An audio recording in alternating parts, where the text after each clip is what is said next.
Comenzamos el programa diciéndoles que vamos a hablar hoy un poco de sexo y de ver cómo están las estadísticas, cómo nos comportamos nosotros y también un poco la juventud después de la pandemia. ¿Ha modificado la forma de relacionarse, el uso de internet, de las redes sociales? Bueno, para eso convocamos para hablar con Sandra Magirena, es sexóloga, ginecóloga. Sandra, bienvenida a esta ciudad, ¿cómo estás?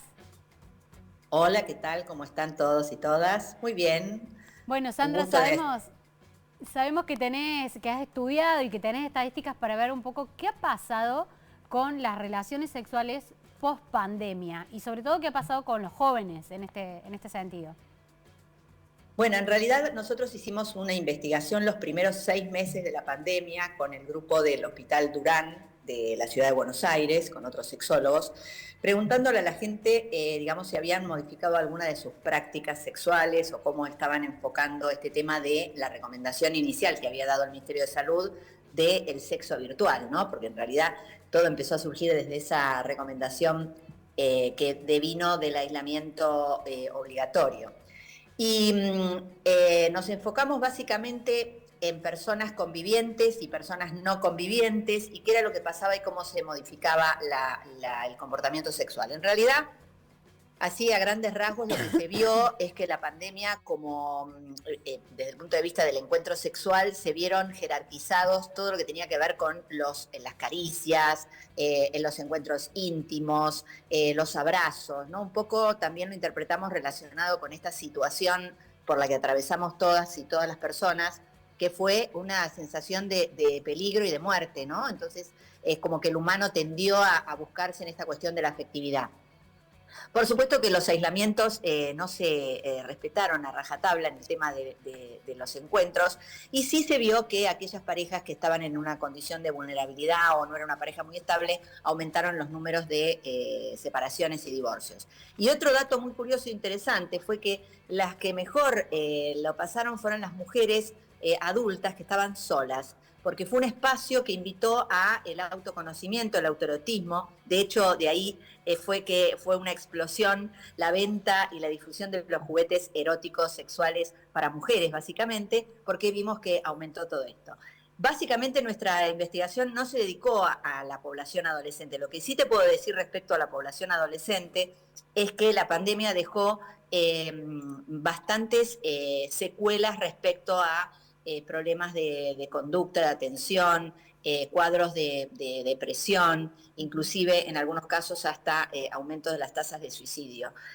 Creemos que las poblaciones más vulneradas con respecto a este tema de la pandemia fueron los adolescentes y las personas adultas mayores, ¿no? Que ustedes recién estaban hablando del tema de la vejez. Así Sí. que a veces se le pone a la sexualidad como una etiqueta que tiene que ver con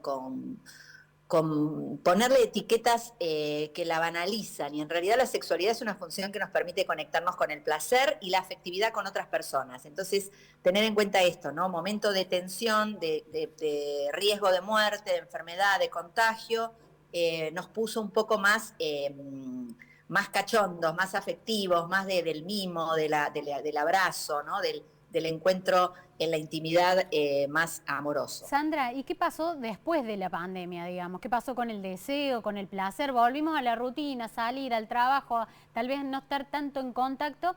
¿Y dónde se ubicó esto del Bueno, deseo? mira, yo no sé qué opinarán el resto de mis colegas, pero yo opino de lo que veo en la consulta, porque hago mucha clínica, mucho consultorio y veo lo que pasa con mis consultantes.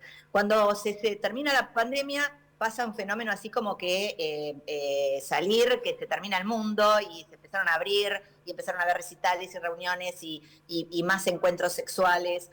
Pero básicamente yo te diría que hoy yo veo que toda la población de la gente de los millennials, digamos los sub 40, están teniendo serias dificultades en las relaciones sexuales. Hay falta de encuentros, hay poco erotismo, hay como una búsqueda de esto que las redes sociales impusieron, como que la sexualidad tiene que ser todo pum para arriba, 18.000 orgasmos, encontrarte en los puntos eróticos, etcétera, etcétera. Y eso, y digamos, todavía el consumo de pornografía o de imágenes que no son coincidentes con la realidad, y este hecho de exponer en las redes sociales como parecería ser que todo el mundo tiene buen sexo, Y en la consulta se ve otra cosa, ¿no? Se ve que la gente más joven es la que está teniendo más dificultades a la hora de la vinculación sexual. No tanto así en las mujeres mayores de 50 años. Las mujeres que entran en la menopausia hoy se acercan al consultorio a pedir cómo mejorar su sexualidad, estén acompañadas o no. Hoy una mujer viene al consultorio a pedir asesoramiento a ver cómo se puede masturbar, que el asesore qué juguete sexual encontrar. Es decir, es como que ahí hubo como una apertura de los permisos a la hora del encuentro sexual con otra persona o autoerótico. Sandra, y en la consulta, por ejemplo, ¿qué recomendaciones vos das cuando ves, digamos, que a algunas personas jóvenes o adolescentes, millennials, les cuesta el encuentro físico o que han sufrido o sufren ciertas disfunciones, ciertos problemas a la hora de tener sexo y que necesitan pasar o tal vez lograr el encuentro físico sin esas limitaciones que nos... Bueno, lo primero que tienen que hacer es apagar los celulares, salir de las redes sociales, salir de las pantallas y quedarse más tiempo con uno mismo. Es decir, uno tiene que descubrir, el cuerpo, el principal actor, si bien el cerebro es el órgano sexual por excelencia, el escenario donde se lleva a cabo el encuentro sexual es el cuerpo. Entonces, la única forma de saber cómo ese cuerpo va a responder y cuál es el infinito escenario que nos ofrece de un mundo de sensaciones es explorándolo. Entonces, la recomendación a los jóvenes es que estén más tiempo consigo mismo, que hagan deportes, que hagan vida al aire libre, que se toquen, que se masturben, que exploren su autoerotismo y apaguen las pantallas, porque creo que el gran deterioro que hubo en el tema de la afectividad con el hecho de la pandemia fue la proliferación de la pantalla. Vos fijate que nosotros veníamos diciendo que no había que estar tan conectados y que había que estar más tiempo con uno mismo y con la pareja y demás, y de repente en la pandemia hasta fue una recomendación del Ministerio de Salud, que había que tener sexo virtual, los chicos tuvieron que conectarse en las pantallas para ir a la escuela, digamos, hubo como una sobredimensión de la virtualidad, donde hoy estamos pagando las consecuencias de la retirada del cuerpo en la escena del amor. Sandra, Que lo más importante la escena del amor es el cuerpo. Sandra, ¿y también afectó el uso de las aplicaciones de cita?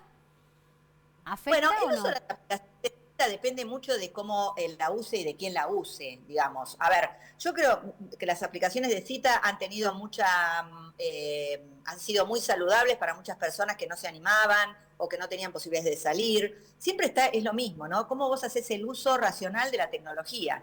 Si vos estás todo el día pendiente de lo que pasa en una app de citas, y bueno, probablemente termines vinculándote con gente rara, que no es la que vos estarías buscando.